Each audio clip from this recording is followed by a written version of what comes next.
Nah, tapi itu sebenarnya ada follow up-nya nih kok. Nah, Kan tadi kan kalau misalnya konteksnya kan kalau mau mengobservasi, artinya ada banyak follow up-nya nih. Nah, tapi juga pertanyaannya ini cukup nyentrik nih. Agak-agak gigit nih ya. apa tuh? Kenapa sih kita sebagai umat muslim, termasuk channel di Rukun Indonesia dan di Kodoni juga lebih membahas masalah Bible nih kok. Sedangkan apa namanya kita kenapa harus membahas itu gitu? Saya kan bergabung di sebuah yayasan, yaitu Yayasan Pembina Mualaf At-Tauhid. Oke. Yayasan Pembina Mualaf At-Tauhid ini kita visi misinya selain daripada kita membina para mualaf-mualaf, kita kan juga ingin melindungi atau membentengi akidahnya umat Islam. Awalnya dari mualaf, kemudian untuk umat Islam secara umum gitulah. Bagaimana cara membentenginya? Nah, kan dengan penguatan akidah. Penguatan akidah kita melalui jalur yang namanya jalur dakwah kristologi. Gitu. Dakwah kristologi bukan kita ngajarin Bible untuk masuk Kristen, bukan, tetapi untuk kita tahu perspektifnya orang Kristen bagaimana, akidahnya orang Kristen bagaimana, supaya bisa kita pisahkan dengan akidahnya orang Islam gitu. Jadi kita masih sama-sama tahu lah, sampai sekarang itu masih ada yang namanya upaya pemurtatan. Ada dong. Iya. Karena orang Kristen mempunyai perintah atau yang disebut dengan amanat agung. Mereka akan berusaha sedemikian rupa supaya orang yang belum masuk Kristen gitu. Itu kita berasa banget waktu ke Pak Yo ya di Bayat Klaten itu. Itu baru anak teman-teman rukun itu ngerasa oh benar ternyata secara di lapangan luar biasa. Bener kan? Nah, jadi karena masih ada upaya seperti itu yang sebenarnya itu melanggar aturan pemerintah, kita melakukan upaya dengan berdakwah kristologi. Tujuannya berdakwah kristologi itu adalah untuk membentengi akidah umat Islam. Supaya apa? Supaya tidak mudah dimurtadkan gitu loh. Artinya tetap ini sahabat rukun kita masih dalam konteks kajian di wilayah Islam gitu ya artinya gitu kan. Kalau misalnya mungkin ada di ranah pendidikan kan perbandingan agama gitu ya. Kalau perbandingan agama atau suludin itu kan hanya membandingkan, ya kan? Hanya disajikan A begini, B begini, C begini, C, D begini. Tapi kan tidak dicari salah benarnya menurut yang membandingkan. Tapi kalau kristologi kita atau sebut dengan kritik kristologi, kita bisa membentengi akidah umat Islam itu dengan cara memberikan kritik terhadap kristologi itu gitu. Yang masuk akal gitu. Jadi sebenarnya kajian kita ini adalah kajian yang disebut juga kajian dakwah tauhid. Karena kajian kita adalah dakwah untuk mengajak orang bertauhid gitu. Nah, dakwah kita sebenarnya untuk umat Islam. Tapi kalau ada yang di luar Islam mendengarkan atau menonton, mendapat hidayah, itu alhamdulillah itu bonus gitu lah. Masya Allah, kita juga di Sahabat Rukun kan tidak memang dikhususkan ini sebagai channel Muslim. Tapi memang kalau buat Sahabat Rukun, kita kan ngomongnya Sahabat Rukun nih kok. Artinya yang non Muslim untuk menonton pun kita sangat welcome, ahlan lah ya. Karena kan ini kan juga menjadi kajian yang umum dan diperbolehkan ya. Silakan maksudnya dari teman-teman non Muslim bisa mengkaji Al-Qur'an ya monggo, dan selama ini pun seperti itu. Begitu pula dengan kita sebagai umat Muslim. Dan kita sangat terbuka dengan yang non Muslim untuk berdialog atau berdebat. Sejauh mana Koko Dondi sudah berdialog? Sudah, saya ditugaskan dalam 1 tahun minimal 2 kali berdebat. Face to face ya, tatap muka ya, bukan online, bukan Zoom, bukan. Kalau Zoom kita tahu lah kendalanya banyak kan ya, sinyal lah apa segala macam. Tapi kalau kita face to face, hadap-hadapan, mau lari kemana gitu, nggak ada alasan gitu. Tinggal buka-bukaan aja, buka-bukaan Bible aja gitu. Mau argumen apapun semuanya di situ, kelar di situ gitu, hari itu. Gitu. Artinya memang Kodoni terbuka banget untuk berdialog seperti itu ya. Iya. Justru malah saya mengajak, tapi saya mintanya pendeta ya, bukan evangelis. Harus pendeta yang punya jemaat gitulah. Kenapa? Ya secara pengetahuan dan lain sebagainya. Iya dong, pasti kan kalau pendeta punya jemaat kan pasti punya pendidikan yang formal gitu kan. Jadi kita ajak supaya kita bicara secara mau teologis boleh, mau apa istilahnya mau kritik teks boleh gitu. Itu kita semua sudah persiapkan gitu. Silakan kita tinggal buka-bukaan aja, tinggal buka-bukaan Bible. Ini ayat asli apa enggak gitu aja buka-bukaan. Iya. Iya kan? Bener. Nah, yang kita tuju atau yang kita serang itu bukan pribadi pendetanya, enggak. Kita masih berteman baik atau bisa ngopi bareng masih bisa. Tapi yang kita serang adalah argumennya. Nah, tujuan kita untuk siapa debat ini? Untuk penonton gitu. Penonton silakan perspektif sendiri masing-masing, tidak perlu dipaksa, tidak perlu ini. Kalau untuk umat Islam ya mudah-mudahan imannya makin tebel gitu ya. Untuk yang non Islam ya insya Allah terbuka secara pemikiran gitu ya. Iya. Saya udah 2 kali debat online yang face to face begitu. Bukan online, offline.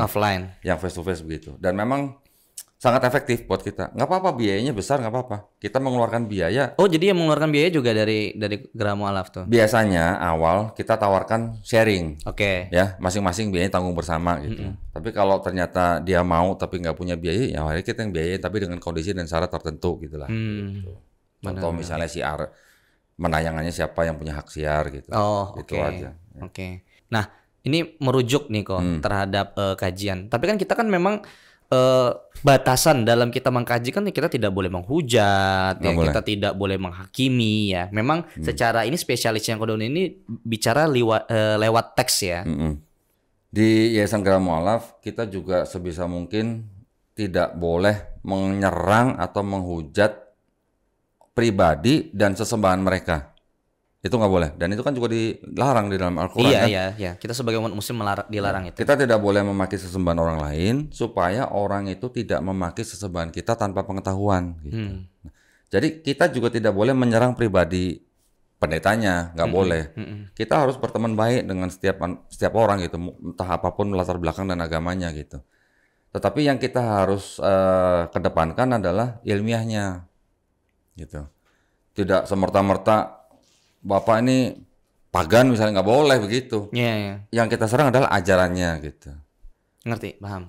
Gitulah kira-kira. Jadi kita bukan mau mencari permusuhan, bukan. Tapi kita mau membicarakan sesuatu yang masuk akal gitulah. Ya, logis gitu.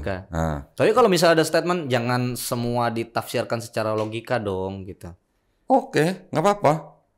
Tinggal kita lihat tafsir itu tafsir yang resmi itu bukan, tafsir siapa gitu. Jangan tafsir orang dipakai atau dipelintir gitu. Karena kita harus tahu juga di dalam Bible ini, tadi kan saya bilang ada perjanjian lama, perjanjian baru. Yang perjanjian lama ini kan punya siapa? Asalnya dari kitab apa dan punya siapa gitu. Kenapa ditafsirkan oleh mereka menjadi sesuatu yang sangat berbeda gitu. Itu kan yang harus kita bisa buktikan gitu. Ya.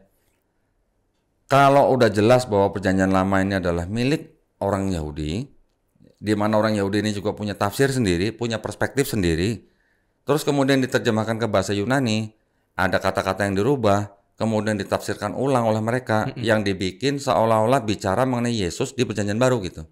Nah, ini kalau begini gimana? Apakah ini murni punya orang Kristen kalau begitu? Kan enggak. Nah, ini yang harus kita bisa perbincangkan. Artinya ada sesuatu yang tidak murni lah di dalam Bible mereka gitu. Dan monggo di cross check sendiri. Dan monggo gitu di cross check. Kalau misalnya mereka juga menemukan sesuatu yang diduga tidak murni dalam Quran, kita juga sangat menerima kok. Kita tinggal tarik aja tafsir-tafsir dari ahli apa? Dari ahli tafsir Islam kan, gitu. Sejarahnya juga boleh ditarik. Quran ada nggak, nyomot mana gitu, kitab siapa gitu dicomot ada nggak gitu. Kalau kisah-kisah di dalam Quran yang nama profilnya sama dengan yang di dalam Bible, itu bukan berarti kita jiplak. Nah, itu juga salah satu komentar yang nauzubillah sih, subhanallah banget sih. Sekarang kalau dibilang Quran jiplak Bible, ya oke. Kalau dibilang Quran jiplak Bible, di Quran ada nggak cerita Nuh mabok anggur? Enggak. Telanjang? Enggak. Ada itu di Bible ada? Ada. Ada nggak di Quran cerita mengenai Nabi Harun bikin patung sapi yang disembah? Berhala. Ada nggak di Quran? Nggak ada. Nggak ada. Ada nggak cerita di Quran Nabi Daud berzinah gitu sama Binor gitu? Ada seperti itu kok. Ada. Serius? Ada. Ada nggak di Quran begitu? Nggak ada. Nggak ada. Ada nggak cerita atau kisah di Quran Nabi Sulaiman alaihissalam musyrik? Musyrik? Nggak ada lah pasti. Ada nggak? Nggak ada. Di Bible ada. Ada nggak kisah di Quran Nabi Ayub diuji, kemudian menyalahkan Tuhan karena Tuhan yang menguji dia gitu? Nggak ada. Justru malah di situ kalau perspektif Islam ya yang saya pelajari, tentunya sabar, kemudian bertakwa kepada Allah dan menyerahkan segala urusannya kepada Allah. Ada nggak di Quran kisah Nabi Lut yang menghamili 2 anak perempuannya? Kok bengong sih mukanya? Ada nggak di Quran cerita begitu? Nggak ada lah kok. Kalau nggak ada, terus bagaimana bisa dibilang Quran jeplak Bible gitu loh? Di Bible ceritanya begitu. Benar-benar ada di dalam. Mau dibuktiin? Biarkan nanti perspektif sahabat rukun sendiri yang observasi ya. Tinggal dicari aja, ada ya di Bible ada.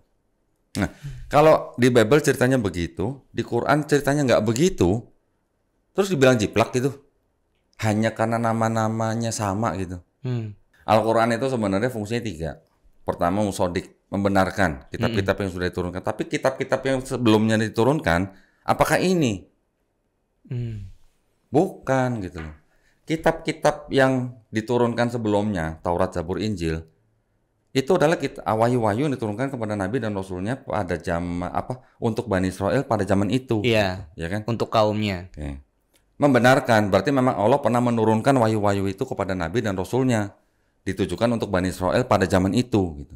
Tapi kan tidak dijanjikan untuk dijaga. Sedangkan Nabi Musa tidak menulis Taurat, Nabi Daud tidak menulis Zabur, Nabi Isa tidak menulis Injil. Karena itu suhuf, hanya ya. Iya, suhuf lembaran-lembaran. Tapi kan tidak ditulis berupa ini gitu loh. Ini apakah Taurat yang dimaksud Quran? Bukan, karena Musa hidupnya di abad ke-14, 15, 13 lah sebelum Masehi. Ini baru ada tahun 600 sebelum Masehi. Jauh sekali. Jauh kan? Injil juga begitu. Yesus anggap aja lah diangkat tahun 33 masih anggap aja. Gospel yang di sini itu baru ditulis kira-kira 35 sampai 40 tahun setelah nggak ada Yesus. Gapnya luar biasa ya, lumayan gitu loh. Jadi tidak bisa dibilang Taurat, Zabur, Injil yang disebut dalam Quran itu adalah ini gitu, nggak bisa. Namun begitu, di dalam ini masih ada kebenaran. Masih ada sisa-sisa firman Tuhan. Masih ada. Karena masih ada pesan-pesan yang sama yang pernah disampaikan oleh nabi-nabi yang disebut dalam sini. Contoh misalnya Nabi Musa menyebutkan apa? Adonai Eloheinu, Adonai Ehad. Apa? Oh. Dengarlah hai bangsa Israel, Tuhan kita itu Esa gitu. Judulnya sebenarnya gitulah. Adonai Eloheinu, Adonai Ehad. Tuhan kita Esa gitu. Sebenarnya kalau diterjemahkan dalam bahasa Arab ya la ilaha illallah sebenarnya. Masya Allah ya benar. Iya. Jadi masih ada sisa-sisa firman Tuhan yang disampaikan oleh para nabi di sini yang pesannya sebenarnya sama dengan pesan di dalam Quran. Gitu. Yesus sendiri di dalam 4 Gospel juga dia menyampaikan atau mengulang pesannya Nabi Musa tadi. Dia ditanya sama orang-orang Yahudi, umatnya di pada zaman itu, hukum yang terutama itu apa? Yesus Kristus mengulang pesannya Nabi Musa, Adonai Eloheinu, Adonai Ehad. Ehad. Kita kul huwallahu ahad. Ahad, ehad. Mirip kan? Itu adalah bahasa Semitik sebenarnya. Bahasa serumpun. Iya. Kayak kita sama Malaysia lah. Ehad, ahad. Maknanya sama. Ya cuma satu gitu. Nggak ada duanya gitu. Duanya aja nggak ada, apalagi tiganya gitu. Iya. Benar.